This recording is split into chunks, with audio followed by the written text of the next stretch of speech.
Going live, gone live. I'm live. Okay, we seem to be live. I think we are.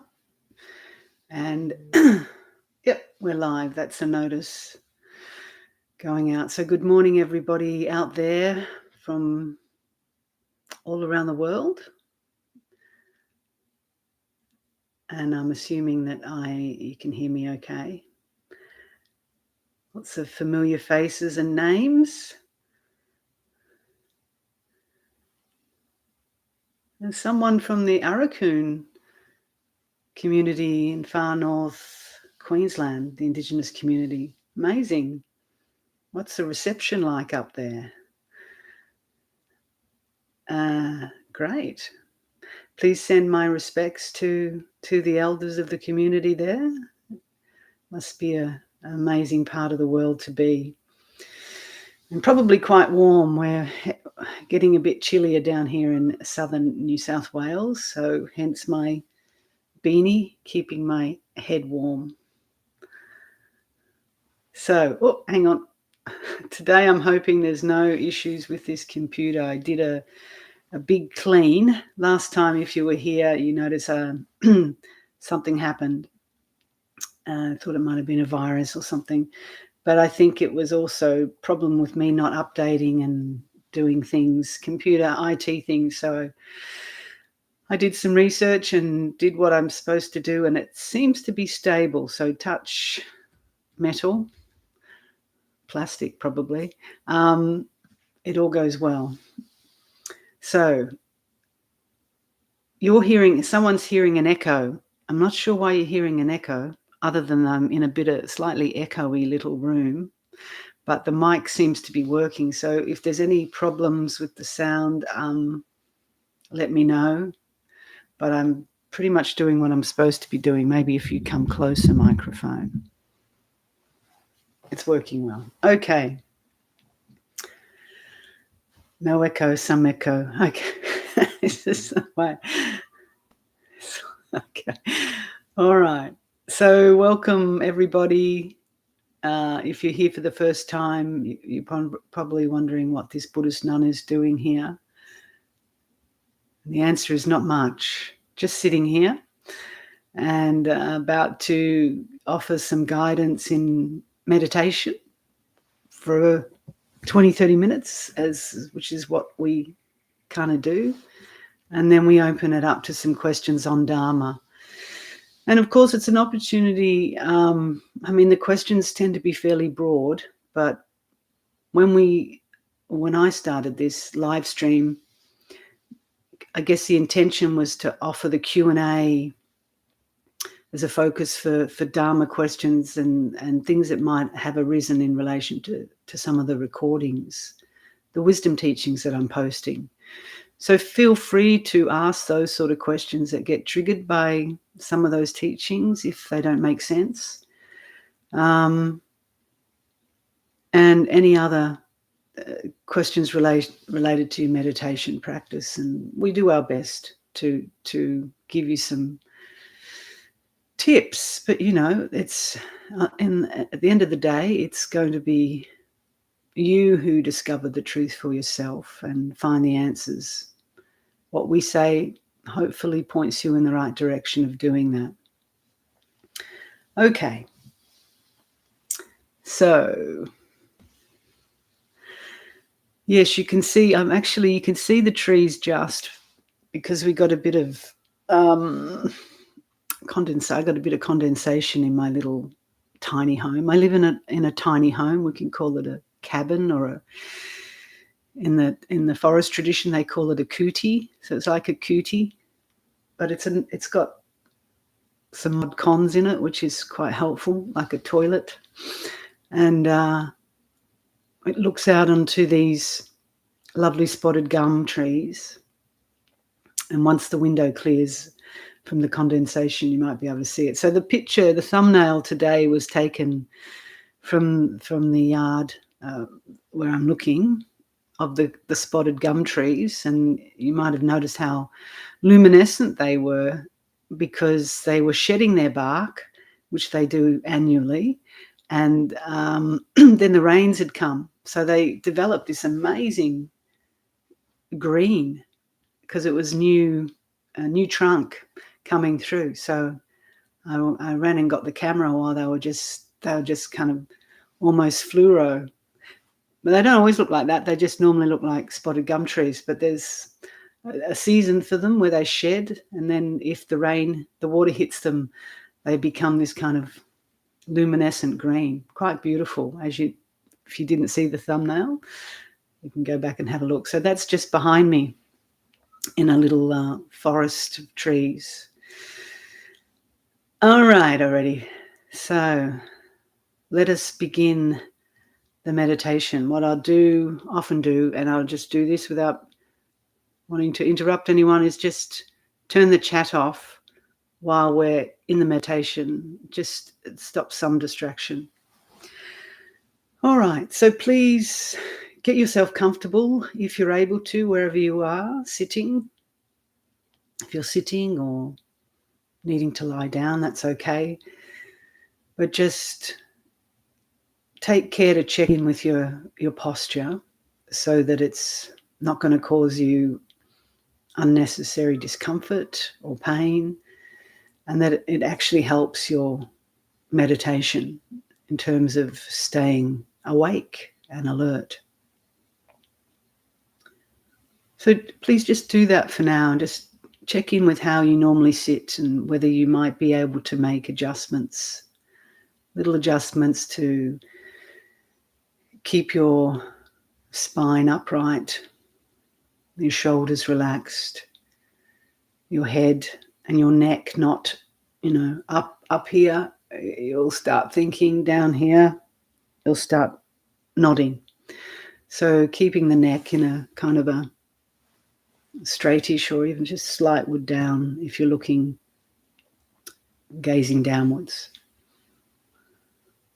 So I'm not sure how many people spend time reflecting on the posture, but it is important as the foundation to make sure that the posture supports you.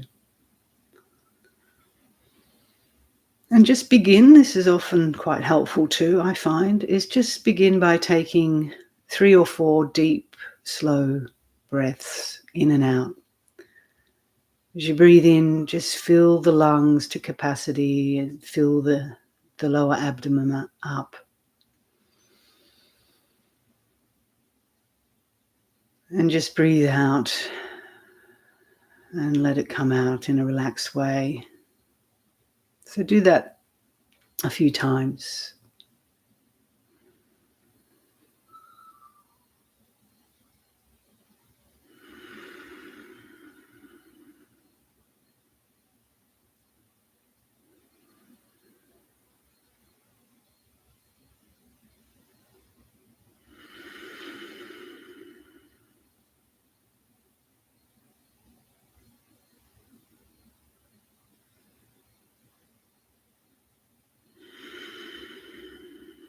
And you may notice that when you take conscious deep breaths, a couple of things happen. Many things actually, but 2 to just point out. The first thing that happens is you pretty much, stop the conceptual thinking. It's hard to deep breathe and to be thinking and proliferating. So that's a bonus. And the other thing that happens is that you're filling your body obviously with fresh oxygen, and that's going to help clear your mind and help your body feel relaxed straight away. So posture and breathing are really key foundations and worth just spending a bit of time on at the beginning of the meditation, but really as a part of the meditation. So now just let your breath come back to normal, to a natural breathing rhythm. And what I'm going to suggest we do today, just for something a little different, is to keep your eyes open not like in a really forceful, uncomfortable way, but just gazing, perhaps at a point in front of you. If you prefer not to look at the screen, I would encourage you just to find a wall or an object that's not too stimulating, like a bell or a flower. Or if you're in a position just to look out at the sky, that's ideal as well. So it's good to experiment in meditation and learn how you can meditate with your eyes open or closed. And having your eyes open also means you learn how to meditate wherever you are, whatever you're doing, without making any great announcements to the world. But you can be sitting on a train, on a bus, in a boring class, and just finding yourself getting into a nice meditative state with your eyes open.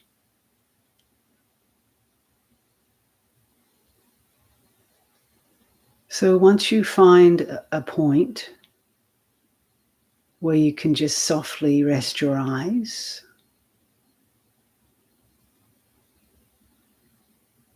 just start to notice if you brought some sort of attitude in to your meditation.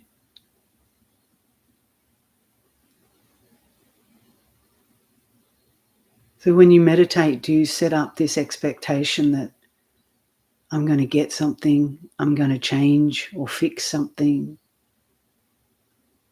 I'm going to get rid of something, or I have to do something, this is my new task for the day? So just sweep aside all those attitudes so that your mind can just be open and clear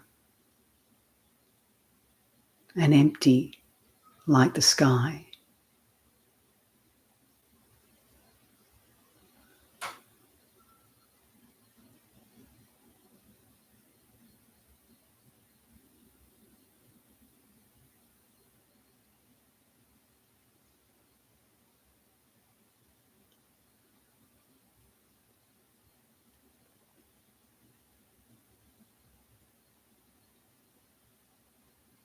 And all we're really trying to do here, or perhaps not even trying to do, but remembering to do,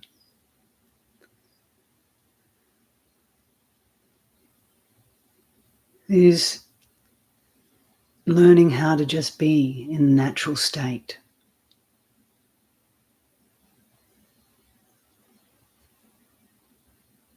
So the natural state doesn't preclude the fact that thoughts will be coming into your mind, memories, desires, plans, and so on. But this is the whole point of meditation, to start to understand the workings of your own mind, how it works, how it suffers by clinging to these appearances.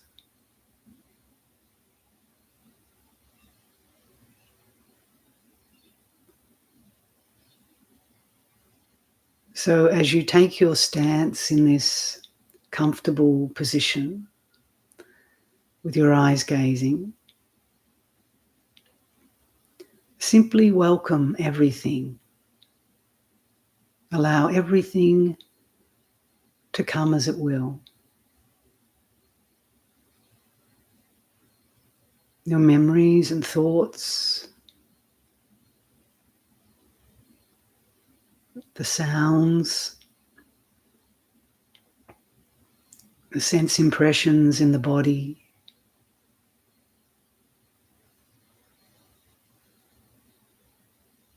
the visual field that might be on the periphery that you're that you become aware of.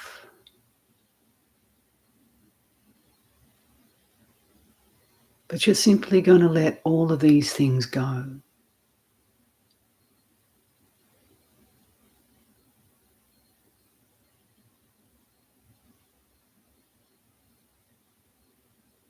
And just settle into that one space in front of you.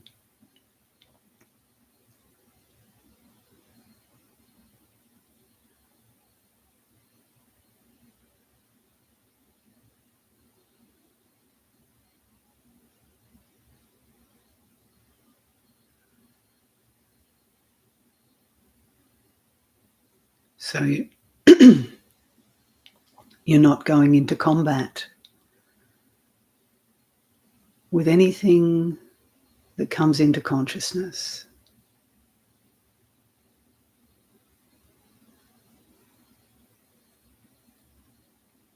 Nothing's a problem. Everything's welcome.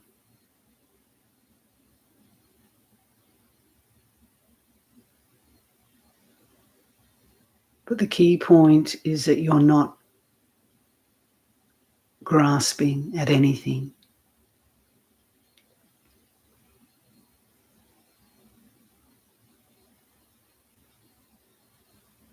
Everything's just flowing like a river.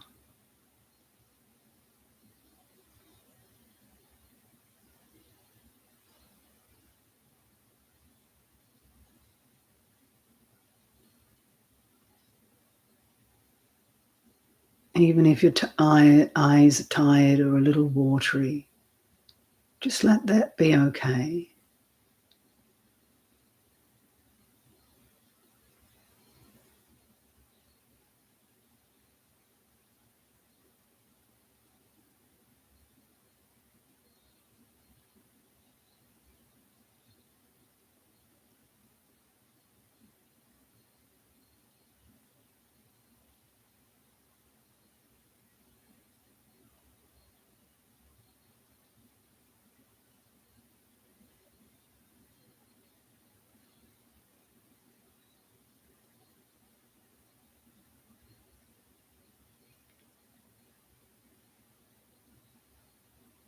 You can imagine that your mind is like a wide open field.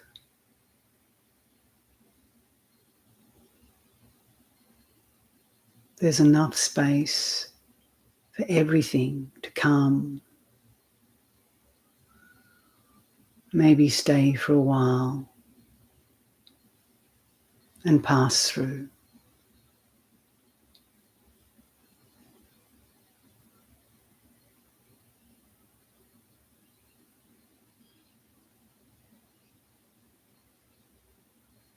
And feel how relaxing that is when you don't get into contention with anything that arises and passes away.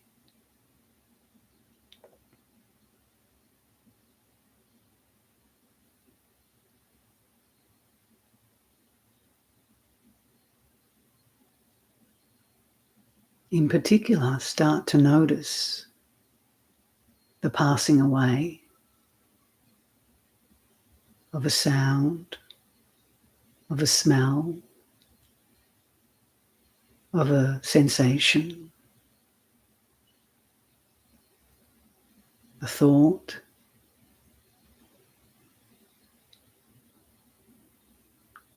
an emotion.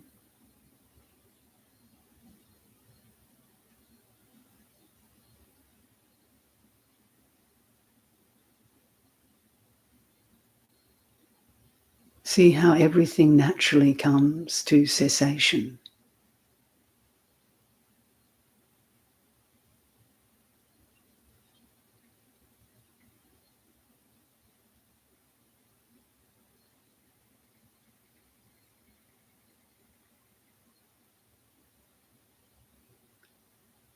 So why fight anything?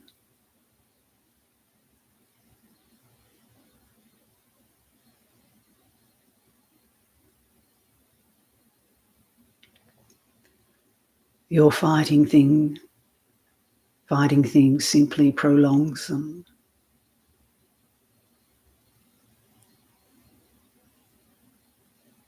So just let them go naturally.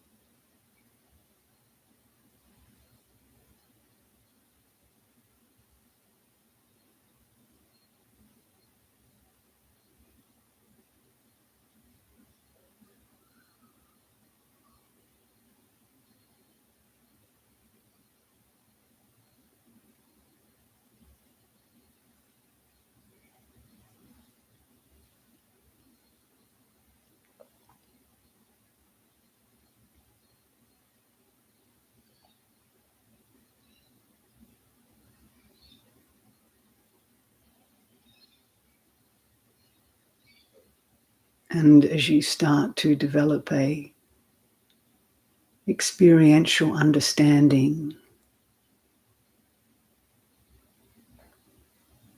about the art of just letting be and letting things go and dissolve,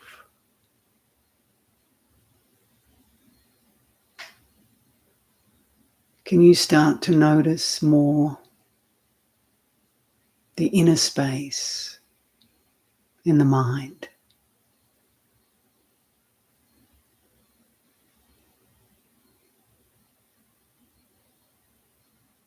The spaciousness, the wakefulness, the knowingness.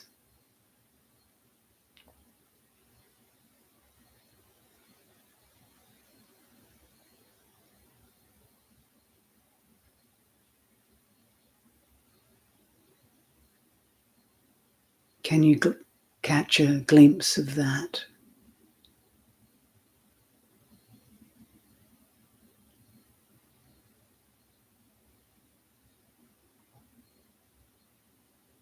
Or if you have more than just a glimpse,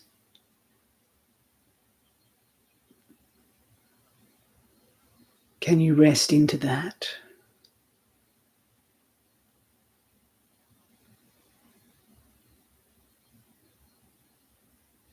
So that all these other sense impressions become more and more on the periphery.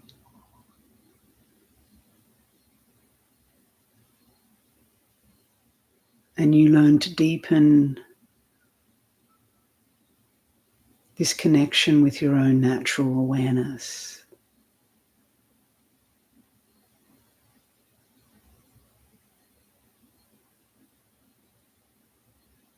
But not as an attainment or an achievement.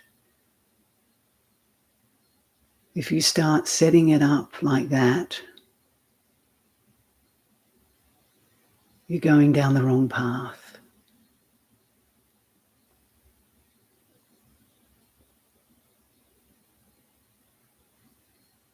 It's just the ego claiming something for itself, when in fact it's just our natural state.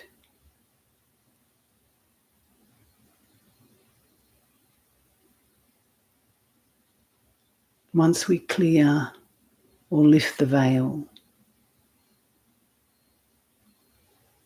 and clear all the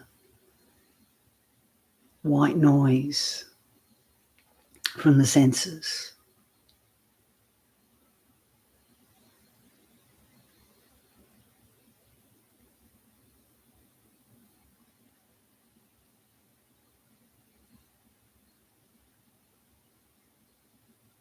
the white noise may in fact still be there, but it's not intruding in the same way.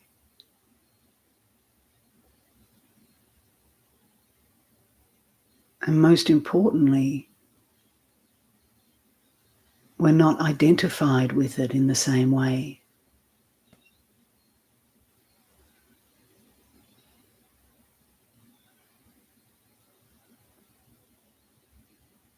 our tight hold on it as me and mine is starting to loosen.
So the key thing in meditation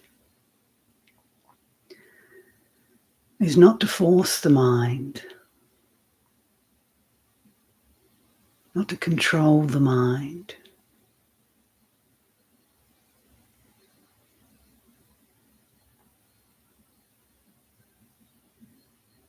Really, it's about trying gently to attune the mind to its natural state again.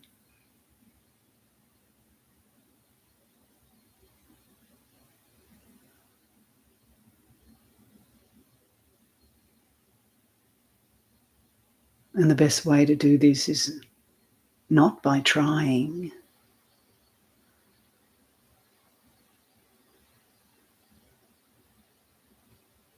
but simply by relaxing.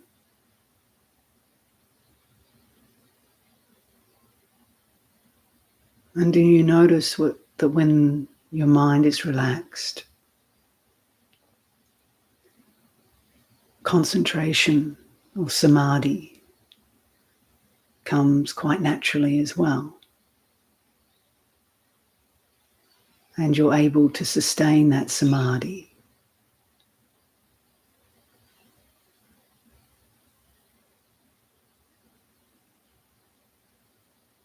But if you go into meditation wanting to control and forcefully concentrate the mind, you might be able to do that for a short while, but it takes a lot of energy. And eventually we get tired and give up. Whereas if you do this like anything in life in a relaxed way, with wisdom, so we're not just falling asleep, it's much easier. Well, it sustains itself, put it that way. It naturally sustains the concentration.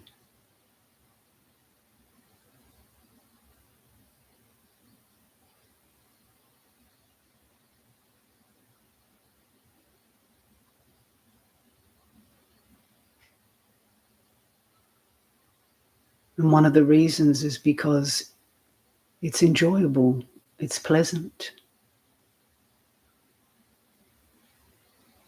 the mind and body enjoy relaxation.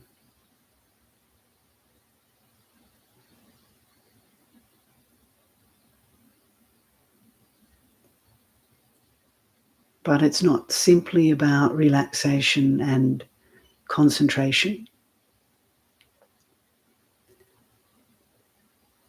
They're simply springboards to develop wisdom or panya.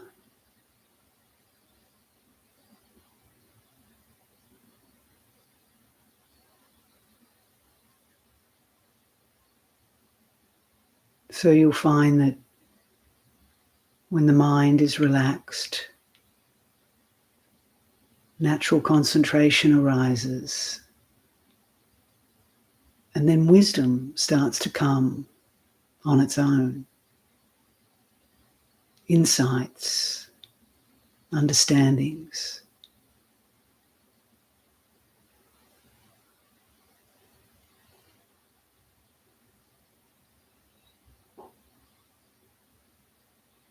And these wisdom insights will be unique to each individual depending on where we're at in the practice, in the understanding of Dharma or truth.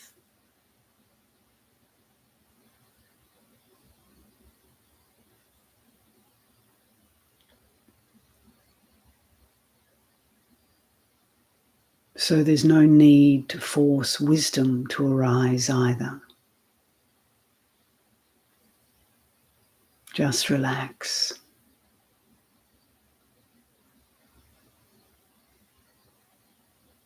And don't make any of this a task or another thing to add to your to-do list. Just enjoy it.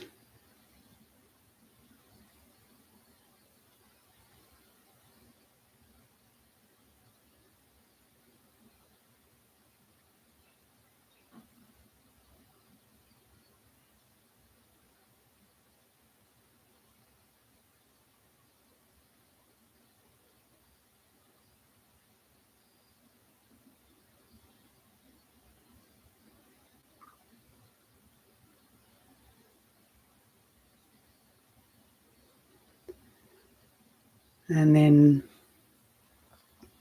we'll start to change the posture if you feel like you need to stretch.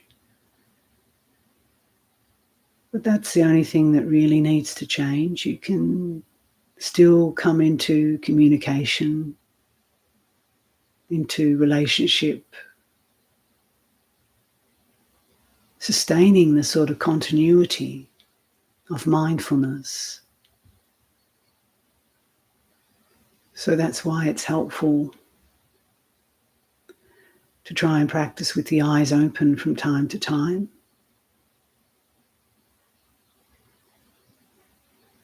And then you feel more integrated as you go to work, converse, and so on. And you still maintain that connection to wakefulness and relaxation. So it looks like the sun's coming up, and I shall make this a little easier to see the screen.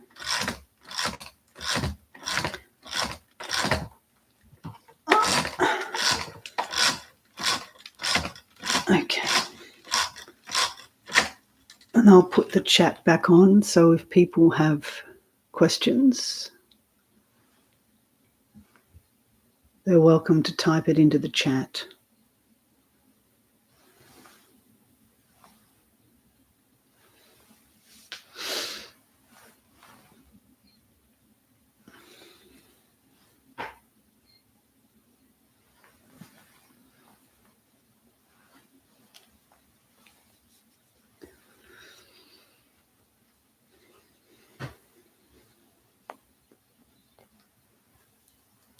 So I'm glad that guidance was helpful for you, Elisa.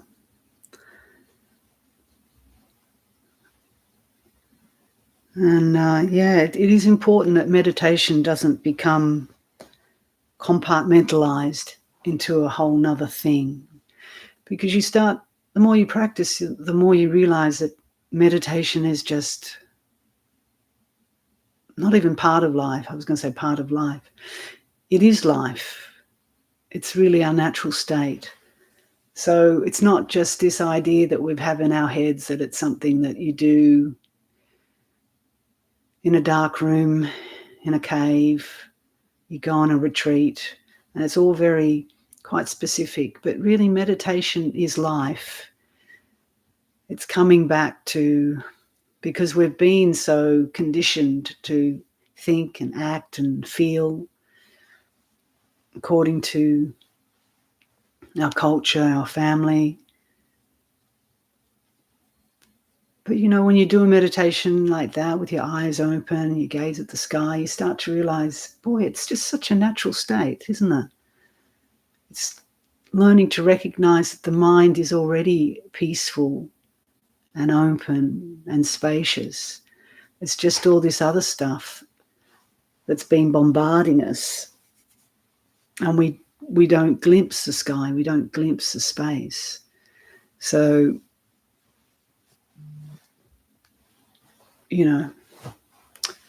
just coming back to being natural, that's all.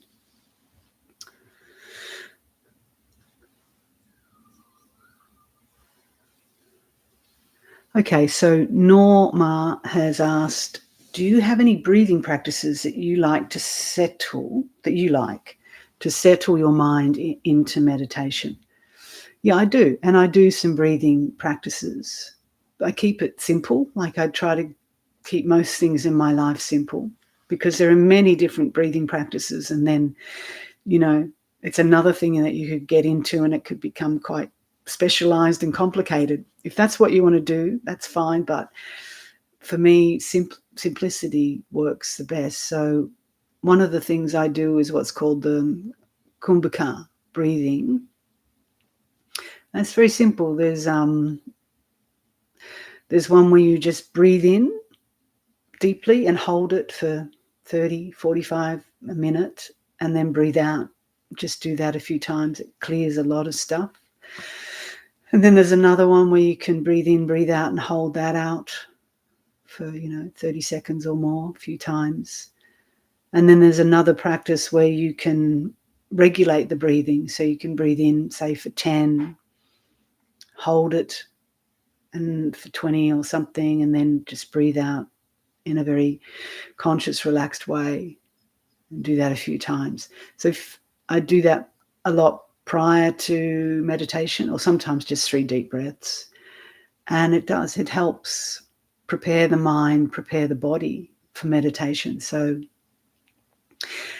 if you have a lot of restlessness or discomfort in the body, when you try to sit and you just find it's really hard to settle the mind, I encourage you all to do some sort of breathing. It doesn't have to be for long, a minute or 2, 10 or whatever, but yeah. So there's a lot of stuff on YouTube that teaches those Kumbhaka breathing techniques, so you can look into that if you like. The question below you is, why do I seem to go back to old habits of greed and addictions? Well, it's not just you, it's everybody, because it is just that, it's habits. So when something's a habit, as we know, it takes a while to break a habit. But one of the habits we have, which is part of the problem in this, is one of our habits is that we're hang on, my thing, I'm just trying to, is that we're very impatient. So that's a habit. So when we don't sit and we don't get enlightened straight away in the first week or 3, we think, well, this meditation's not for me, I can't do it. There's all this stuff, my mind's crazy. So we don't have patience and we don't have trust. They're some of the more insidious habits. So once you understand, and if you have perspective, that we've been cycling in this samsaric stream, not just for this lifetime, and you don't have to believe this, but this helps perhaps bring more patience and trust. It's not just this lifetime of habitual conditioning that we're dealing with lifetimes. So don't expect something that's been playing itself out habitually for a long, long time just to completely change overnight or after a 10-day retreat or something. That's why you've got to stick with it. But the other thing to say is that, if you really want to undercut these habits of greed and addictions, start to really challenge this notion of this person who you think is greedy and addicted. It's why am I? So it's the I habit, the I delusion, that also keeps this cycling, because we have what we develop, and it takes a long time to see through this, not just intellectually too. You can understand it quickly, but experientially, intuitively, it takes a long time to see through this notion that I'm a meditator trying to get rid of my greed, my hatred, my addictions, and I have to get to another place. It's this very notion that there's an I here who's got all these problems and has to become something else that keeps this in cycle as well. So start to really challenge this notion. There's no one here to get somewhere and get rid of things. It's simply greed arising. It's simply addictions arising. Right? It's just and the more you start to just notice, these are just conditionings. They're not me and mine.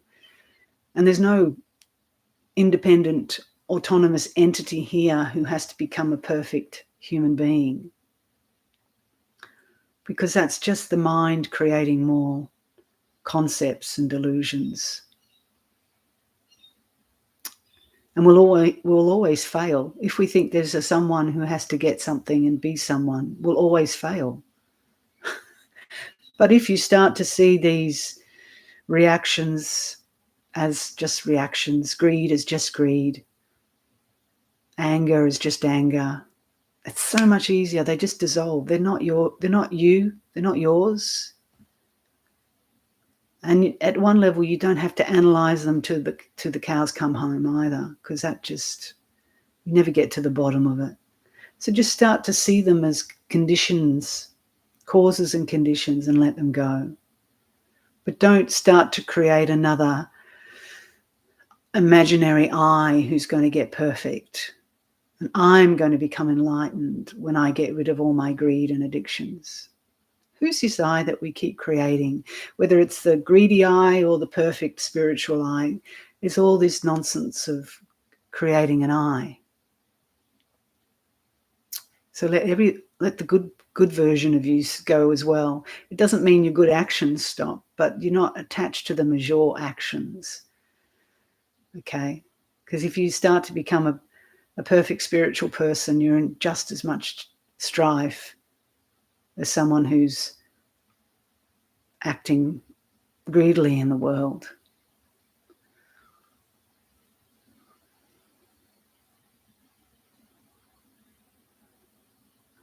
So where are we at?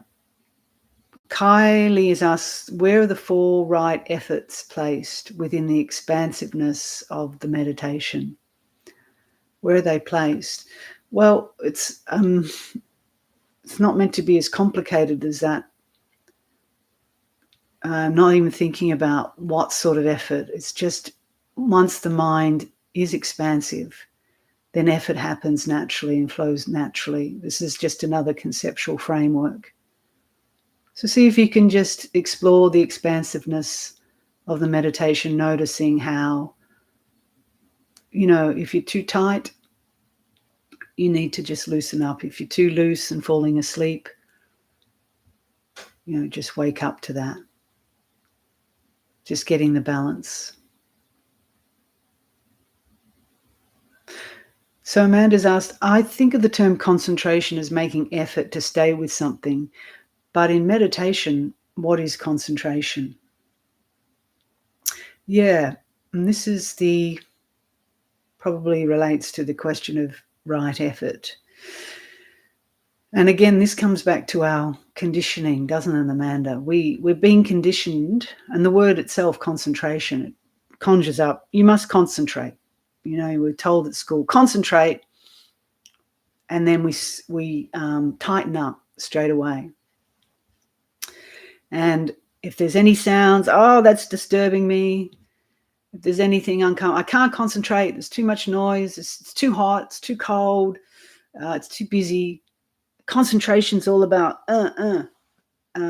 this sort of focused, tense effort. But hopefully in that meditation, you certainly got the gist of what I was trying to say and experienced it, that when the mind's relaxed and open and not fighting with things that are coming and going. So I don't know where you're all sitting. Some of you might be in quite a noisy part of the world. That doesn't have to detract from your concentration. If you went into that meditation with a mind that was open and accepting and allowing, but still the only instruction in terms of one-pointedness was to just gaze at one place, because that helps the mind concentrate in a very easy way. If I'd said, well, just, open your eyes, but just look at everything, the trees, the rooftops, the sky, the flowers, you notice you start thinking about how tall that tree is, how pretty that flower is. But when you're just on a neutral object like a wall or a sky, there's not much to think about. Things might pass through the sky, but you don't have to follow it.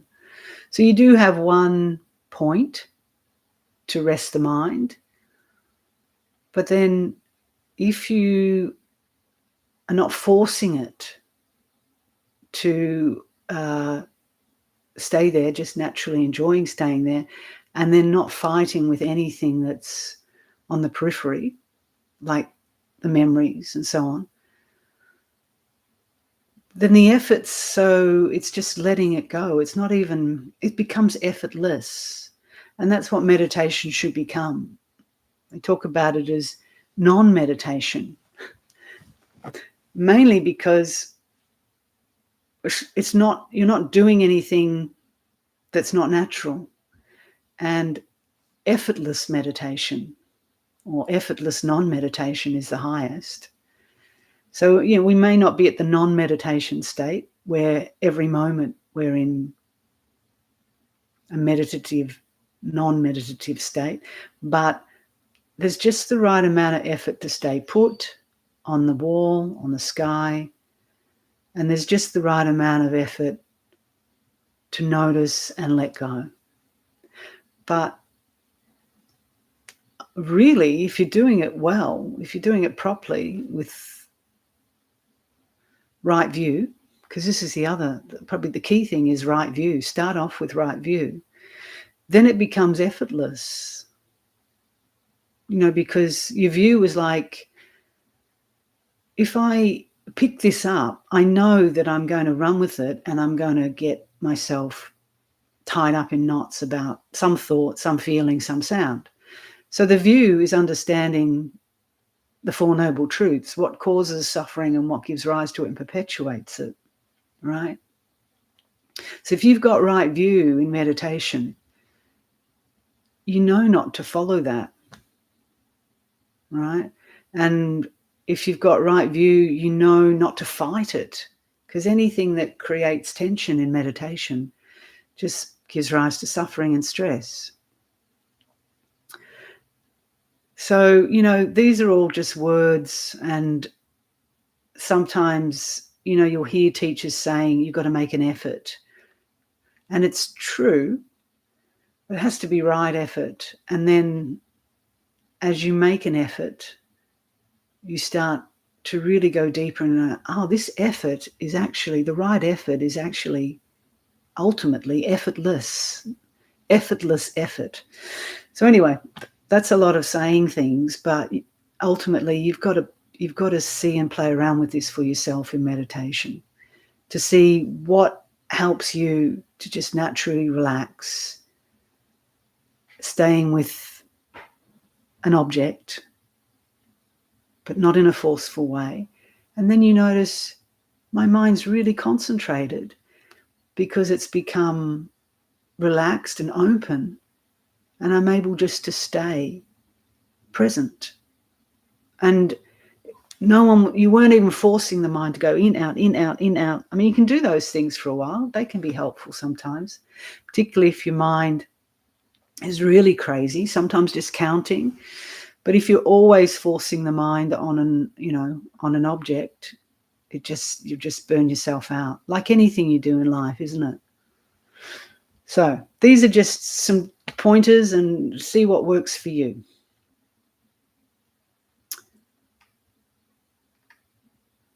So below Amanda, we have Colin asking, I seem to have a fixation with having the correct posture. I find myself forcing myself to sit perfectly straight because if I relax fully, I slouch. How can I relax into naturally being upright? Yeah, it's the same thing, I guess, as I've just said, but take that into posture.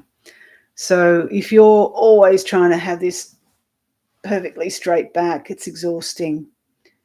Again, it's part of our postural conditioning, sitting in chairs as Westerners and doing the things we do, we sort of naturally slouch. And if we're tired, the body just wants to do that too. So it's just about, if you're staying awake and alert to what's happening, it's good if you start to notice yourself falling forward and slouching, you just breathe in and just naturally, gently come back to sitting upright. But it's not kind of upright with like you've got a rod up your back.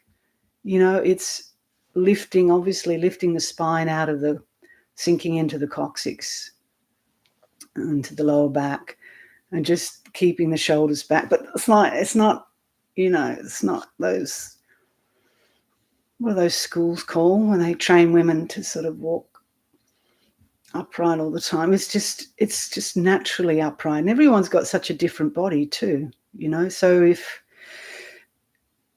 a lot of guys sitting cross-legged, it's very difficult because they've got such tight, big quads.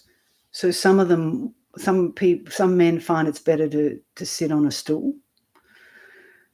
So again, it just depends on your body, but it's just trying to naturally stay upright and in a relaxed way. So it's good, Colin, that you notice that you've got this fixation. That's the first thing. Notice how there's some sort of obsession with getting the posture perfect. And you might spend the whole meditation worrying about your posture, and then the meditation time's over.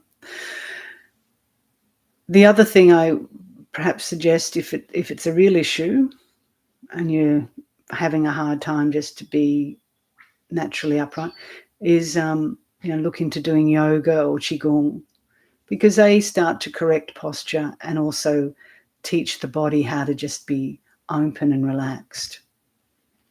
So those sort of physical practices, which are quite meditative, can be really helpful as well.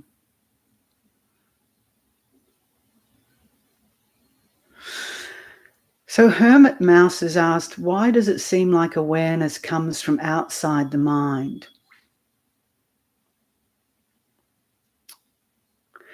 Well, that's your perception, and I kind of get it. Perhaps it's and it is just a perception, right? This is it. Awareness isn't anywhere. It's not inside. It's not outside. It's non-locatable. But our perception, perhaps that perception comes from the fact that this, you have this other perception that inside your mind is a raving lunatic who's constantly thinking and planning and obsessing. And then you have a glimpse of awareness, and it seems so alien to that part of the mind that it feels like it's coming from outside. But it's not. And it's not coming from inside the mind either. But once you start to really investigate this notion of mind itself, you know, because there's different aspects of what we call mind. But firstly, I'd challenge you to even find a mind. Whatever you want to call mind, try to find it. But we use words to talk about it, even though it's not, the mind is not even a thing, right? It's like a thought. Can you find a thought? You can't find a thought, but it exists. It appears, but it doesn't truly exist. But we have this conditioned sense of the mind or experience. I think we'd say we'd share it in the West anyway. I'm not sure about how the East, people who are brought up in quite spacious Eastern cultures experience it. But we in the West have this sense that there's a mind in here that's thinking and moving, and that when we think, it's all brain activity, right? And then we call that the mind. And so we have this notion that we're in here thinking from our heads. Again, that's just a perception. Not to say there isn't brain activity, but then there's so many more layers of labels added and perceptions added onto that. So when you learn that there's something within the mind, or an aspect of the mind, that's simply aware, that just knows, it's spacious, then we can start creating perceptions around that, which they're not necessarily true. They're just our perceptions. And then we start labeling and complicating awareness. But all we need to do is start to become more familiar with the experience of awareness as something it's very difficult to label or conceptualize, because it's not conceptual. Awareness isn't conceptual. Awareness is just like space. And it contains everything. So maybe this notion that it feels to you like it's coming from outside the mind is because space is all encompassing, and in here it's all very narrow, whereas awareness is all very spacious. But keep investigating it. Keep looking in your meditation. This is what I said in that guided meditation, that it's good to relax and allow concentration to come naturally, but that's not all there is to meditation. Meditation's not just about stress reduction, or not even about stress reduction. At one level it is, but you know what I mean. So when the mind naturally becomes spacious and open and concentrated at the same time, then start to investigate the mind. This is the wisdom aspect that I was talking about. You can just turn your mind to looking at or asking that question: what is this mind that I think is me? And what is this experience of awareness that I'm having? What is it? Without having lots of preconceived notions because you've read it in a book, just keep the mind open and just look. Ask and look. And that's where wisdom comes naturally. You get these answers coming from wisdom itself, Okay, so Ethan's asking, I find I am more able to remain mindful if I've done exercise during the day. Can you talk about the role, if any, of moving and strengthening the body as talked about in the wisdom traditions? Yeah, I won't say much because I'm not an expert on it, but I certainly think that obviously keeping the body healthy with exercises that are conducive to relaxing the body, so are great. And it's what I do. I walk, I do qigong, I ride a stationary bike occasionally to get the heart rate going. And that all helps. But, it's not an obsession. And so it's about just getting the balance right and keeping the body healthy. And I notice that if I've been for a walk or I've done some qigong, then when I sit to meditate, it is very supportive. But if you're doing exercise that's really extreme and exhausting you, doing marathon runs all the time, which I'm sure people who do marathons are super healthy, but it's probably exhausting, or doing stuff where your body's getting battered about by the opponent and you're in recovery, not so conducive. So yeah, just the right exercise is very helpful. And as you know, when you're doing slow exercises like yoga or qigong or just mindful walking, it's all part of the meditation practice. It's not, again, we're not going to categorize it, because you can have great insights when you're swimming or walking or just moving the body. Great insights, understandings.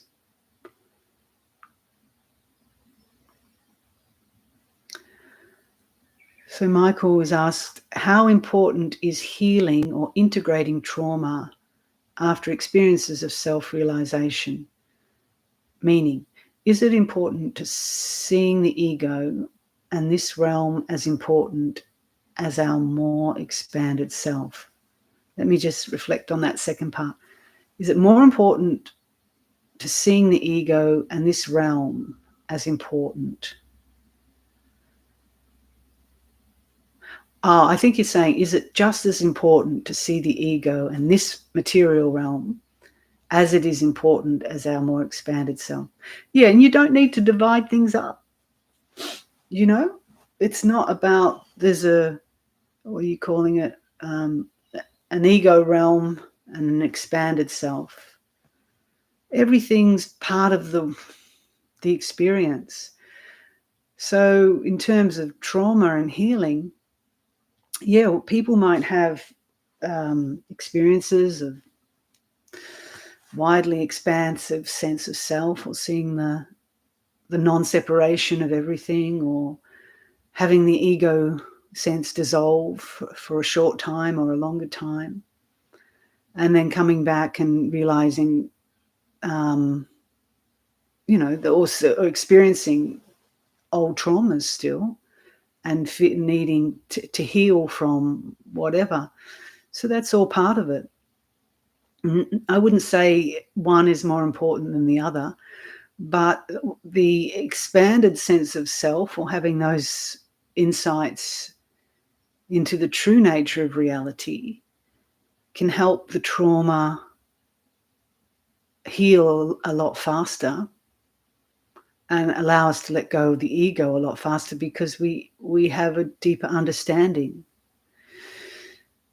But it's how we go about integrating that understanding. So if we have this, I guess this happens in spiritual circles quite a lot. People have what they call an awakening experience, and they think they're fully done and they're cooked, and then they start to reject anything in the material world or their personality. So then they go, well, I can do what I like because I know that everything is one or none, however you want to put it. And this ego sense is just a delusion. So then they start to act in a stupid way, in a selfish way. It's telling you that they haven't really fully cooked. Surprise, surprise. And so then they cut off, and that's often a traumatic, a response to trauma too, wanting to disassociate from anything to do with my limited sense of personality.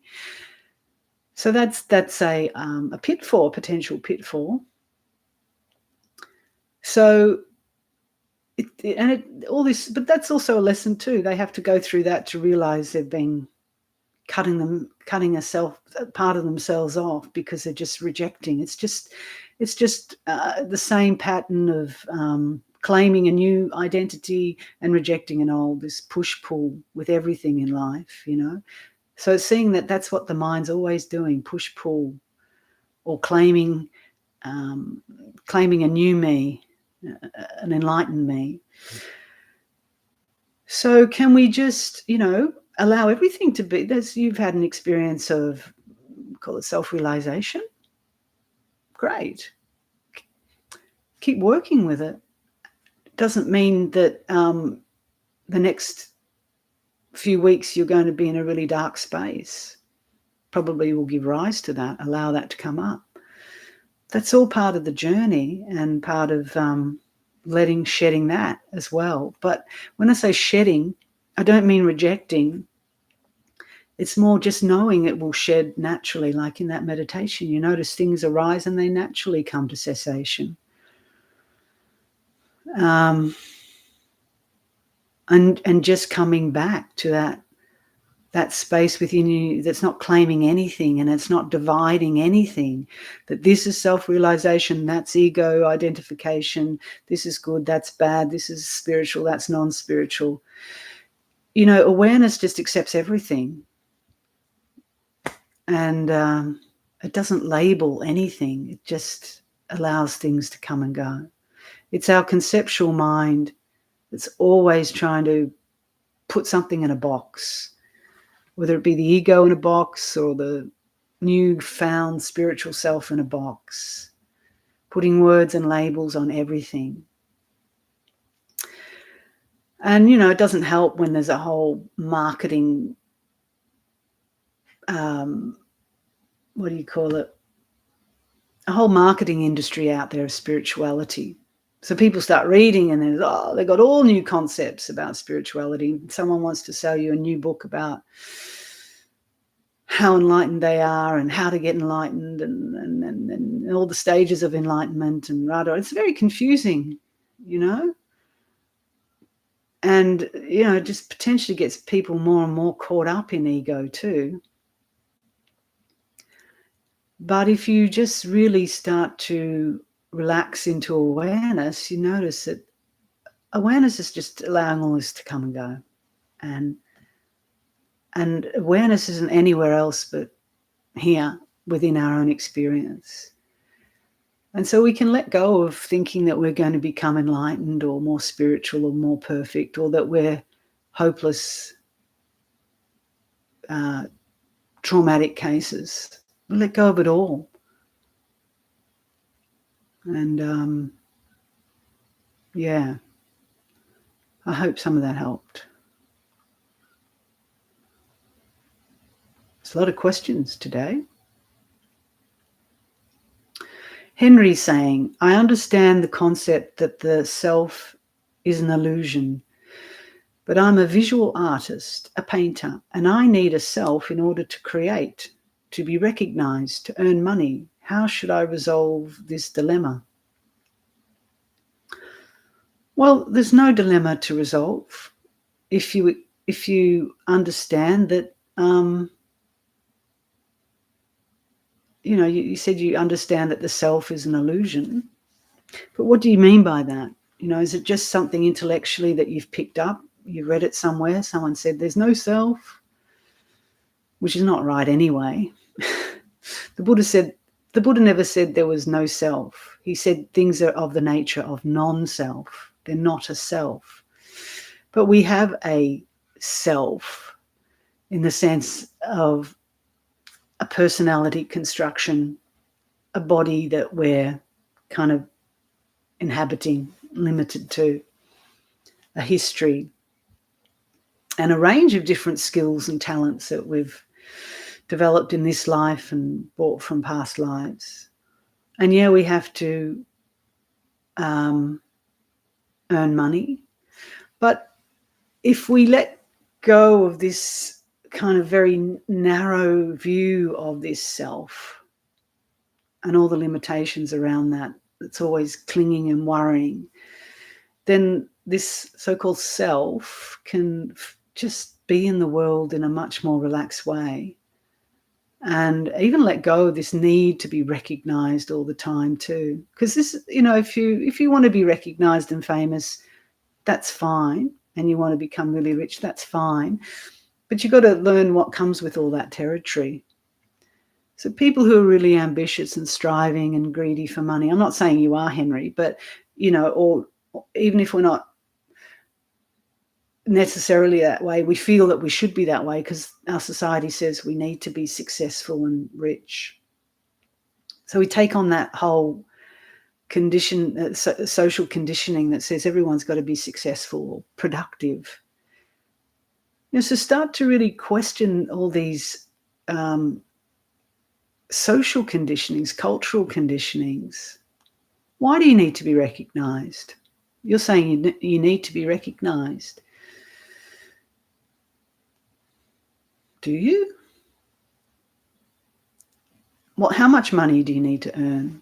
Enough to just survive, or do you need to be really rich and famous?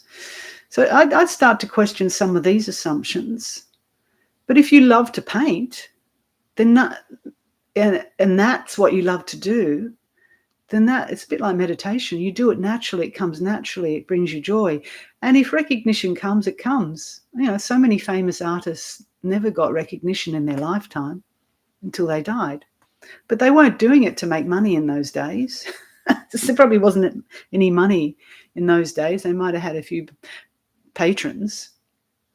But they were artists. They had visions. They wanted to paint. They loved it. So I'd say do what you love, and if recognition comes, it comes. If it doesn't, it doesn't. If money comes, that's great. Hopefully enough to survive. If you become filthy rich, well, I'm sorry about that, but you have to deal with that. And fame, sorry about that too.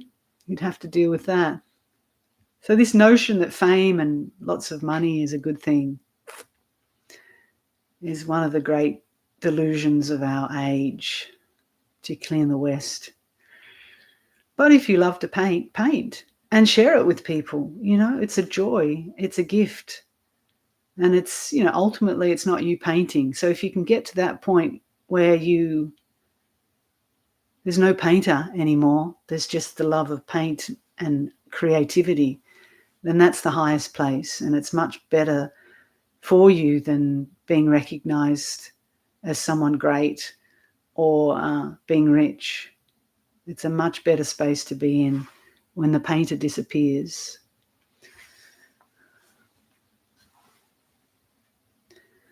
So I don't know what Marcelo's question seems to be an add-on to something.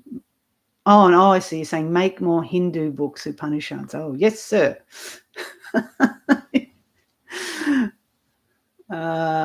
Look, guys, I do what comes naturally, what presents itself. And I don't take orders. I'm happy to open up to certain people's requests, but I don't take orders. What to focus on once the breath is refined, imperceptible in meditation, and not panic. Okay.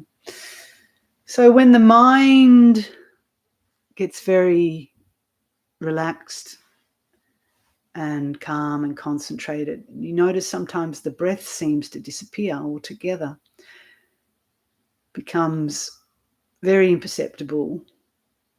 And Mellow Yellow, nice name, has perhaps had this experience, and it almost feels like you're not breathing, or that sometimes it just feels like the whole body's breathing, that the air is coming in through every cell in the body. So one of the teachers talks about this actually in, I think it's Ajahn Chah, or is it Ajahn Lee? Let me think. I think it's Ajahn Chah.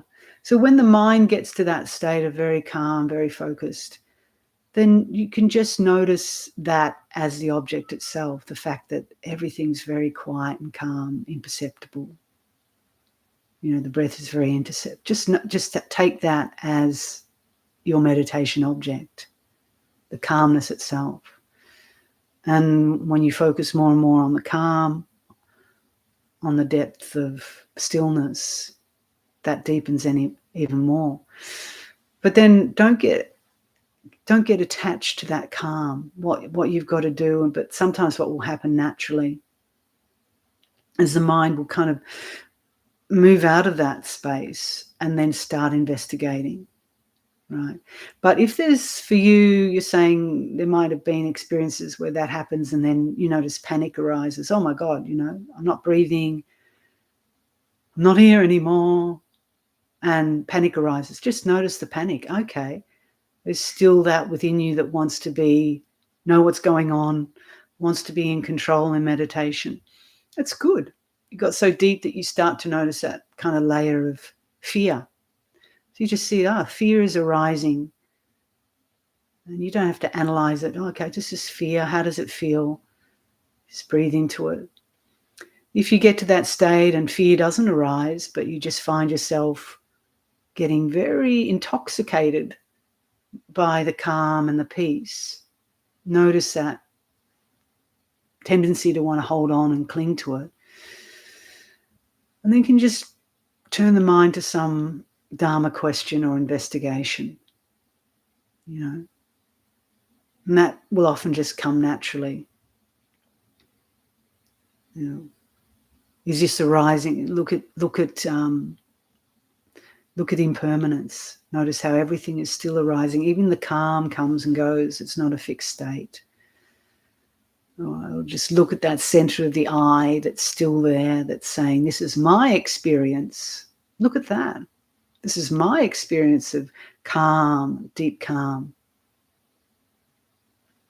So start to really dig deep into this notion that there's a center here.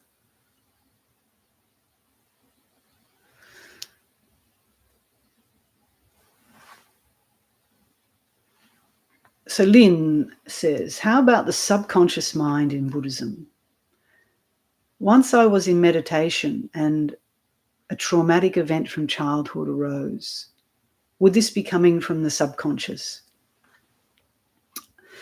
Yeah, or some might even say from the unconscious, but when it moves from the unconscious to becoming conscious, it's no longer the unconscious and it's no longer subconscious.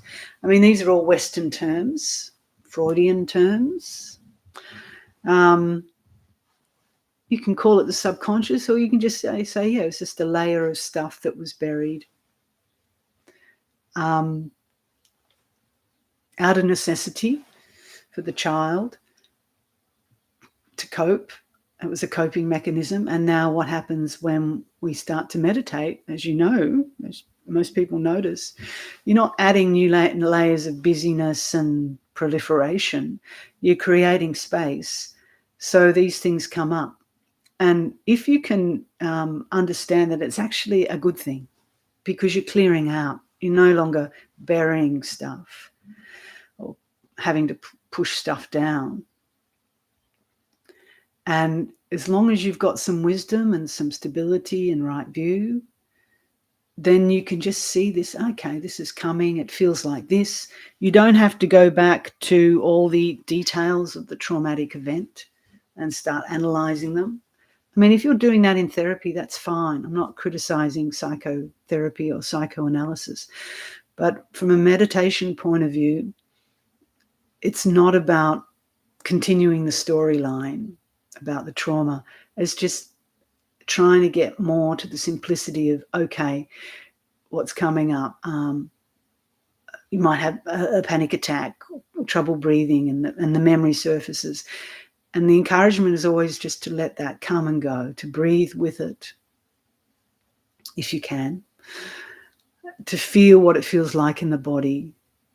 And there's a deep understanding that this is just an old memory surfacing. And like everything, it will pass away.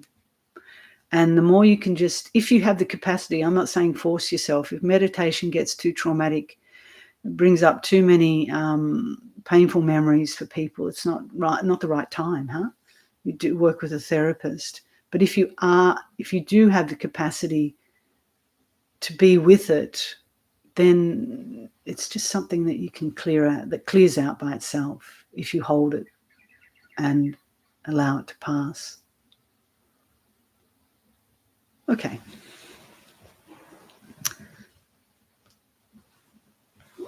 Okay. What happens to personality as ego goes? Well, there's a few angles you can come out here.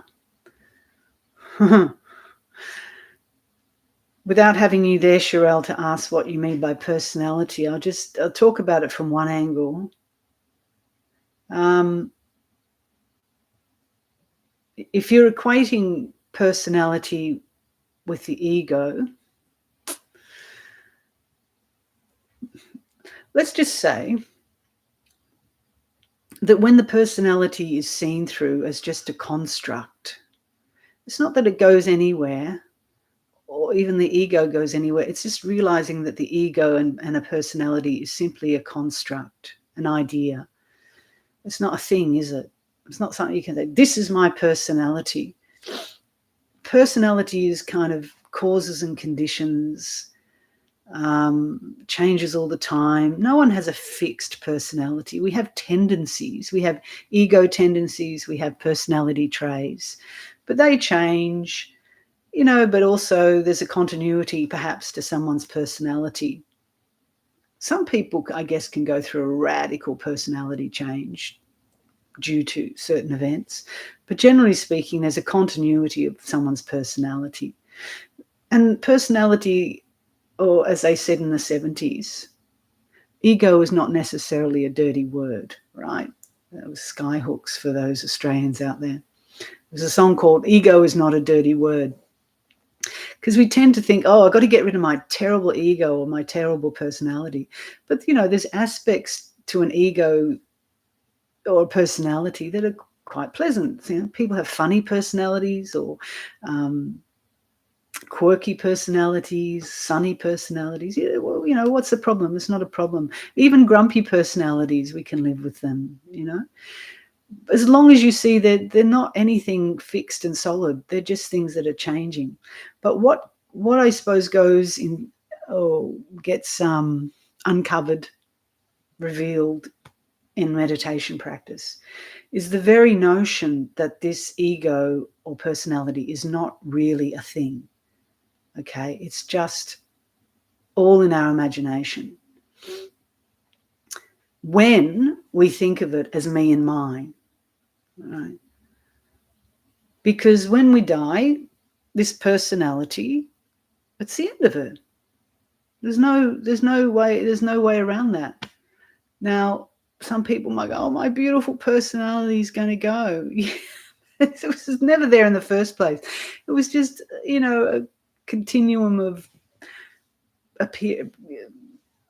strange appearances. But if we think that we're our personality or our ego, we're really going to suffer as we come to the end of our lives.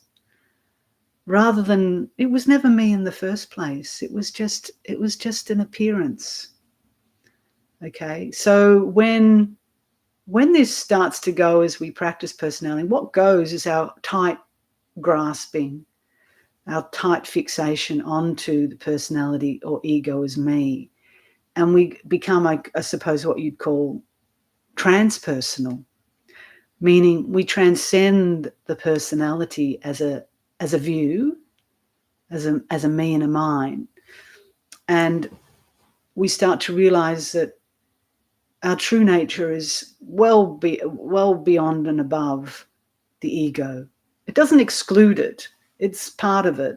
But, we're not as limited and as narrow as we are led to believe from our conditioning. We're always told, you're a good boy, you're a bad boy, you're a pretty girl, you're an ugly girl, you're a this, you're a that. And we start to believe that that's who we are. You're a great writer, you're a poor, you're a poor this, you're a poor that. But it's so obvious that that's not what we are. So I guess what happens to the personality as the belief in it goes, it becomes lighter. It actually doesn't become a problem anymore. So if we have an aspect of our personality that we didn't like and other people didn't like, as long as it's not too odious, or causing harm, so what? You don't like my bad sense of humor. So what? All right. You don't like my accent. So what?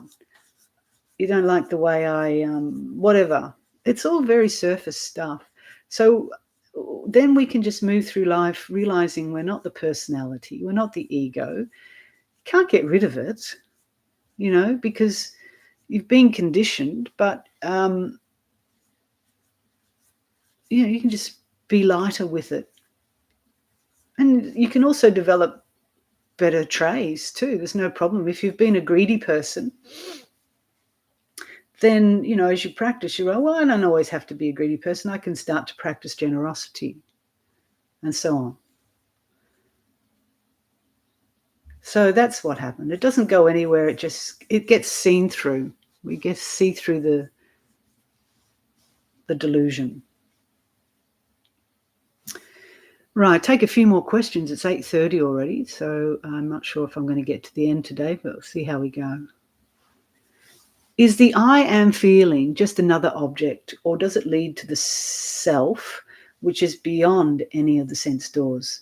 I feel the I am in the chest area and wondering if this will lead to self-realization. Well, the first question is who thinks they're going to lead to self-realization? There's obviously a great sense of a self there waiting for self-realization. So, yeah, this is the problem with making all these spiritual words new objects, new aims, new objectives, new attainments. So if you've been listening to Nisargadatta, for example, who uses this term I am, just as well, it's actually used in other traditions as well.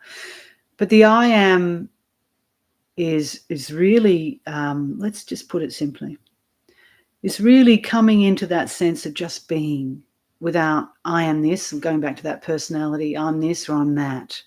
So we start to shed the layers of I'm a good meditator, I'm a bad meditator, I'm a good person, I'm a man, I'm a woman, I'm a husband, I'm this. So we just come back to I am. I'm just here and now, breathing, alive, without all the add-ons of the personality view. So this is where we come first, the first couple of layers of meditation, just to resting in that. But if you're holding the notion that if I rest in the I am, will that lead to the self? So we have another notion of another self, which is beyond any of the sense doors. So if you can just let these are all conceptual ideas, right? But when you go into meditation, just see if you can let all those conceptual ideas go, or expectations, because it's sounding like there's a lot of expectations here. And just rest in the feeling, as Nisargadatta said, the feeling of I am. And what he's saying is just be, without any of the add-ons or accoutrements, as they say. And in that meditation, you were just being awareness. Now, you might have the perception or feeling that it's in the chest. It's not really in the chest. It's not really anywhere. The chest, again, is just another perception that we've developed, and we've got a new label of here's the chest. Let those labels go. And start to shed all these layers of chest and body, new self, a higher self, or self-realization, and just be. And just see what happens. And as you're being, just notice if you have, and you will, because we all do, you have this sort of center or nucleus that feels like this is me, this is where I am, this is me. And then just see if you can actually find that me. We create a new perception of a me in time and space, in my brain, in my head, or in my chest. See if you can let those perceptions go as well. And then let go of all expectations. If you're going into meditation because you've read some book of the masters or heard some other people talking, some more skillfully than others, and then you go in with a game plan. So this is what I'm going to do in order to realize the self or have a non-dual experience or get enlightened or whatever it is. It's just the same old, isn't it? It's just another thing to achieve or do or become. So, enlightenment is about stopping the becoming. Right? If we keep becoming something, even if it's a new form of a great self, we're still becoming. We've still got this becoming energy. But being isn't becoming. Although there will still be layers of becoming in that, I can assure you, until one is fully released. So just see this notion of becoming. All right, so I'm going to have to leave it here. There's someone asking about the teachings of Papaji and Ajahn Chah. How are they similar and different? Well, that's for you to discover, and that's too much. That would require a thesis, but it's also not that necessary. They're both pointing to the same truth if you really hear it. But if you're just listening to the words and comparing and contrasting, you're going to have a very different experience than if you take their words as pointers, point it inward, and see that the experience probably leads to the same space of emptying out, of letting go. That's how, in essence, they're saying the same, using different words, a different paradigm. Papaji coming from the more Advaita paradigm, although he was very much into Buddha. And Ajahn Chah coming from a Thai forest tradition, using that language. So the words are different. The pointers are very similar. The essence is the same. Truth is the truth. But the truth isn't on paper, is it? Truth is in the knowing, your own experience.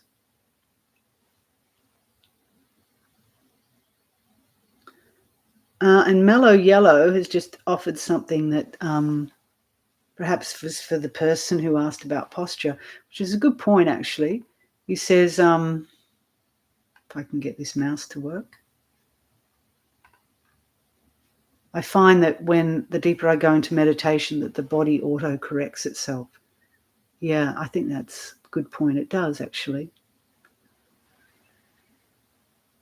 Okie dokie, folks. Well, apologies in advance for not being able to get through all the questions, but there's a lot.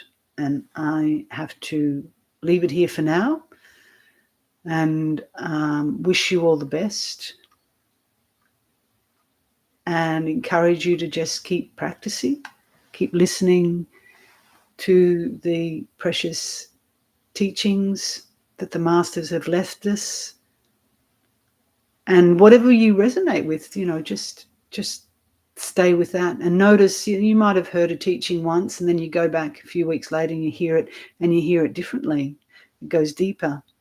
This is the beauty of the Dharma, of the truth. It's like you never really have heard that teaching. Don't think you've done with that. Oh, yeah, I've heard that. I got it. Go back and listen again. And what's so wonderful is that it just keeps revealing more and more truths, particularly if your mind is open.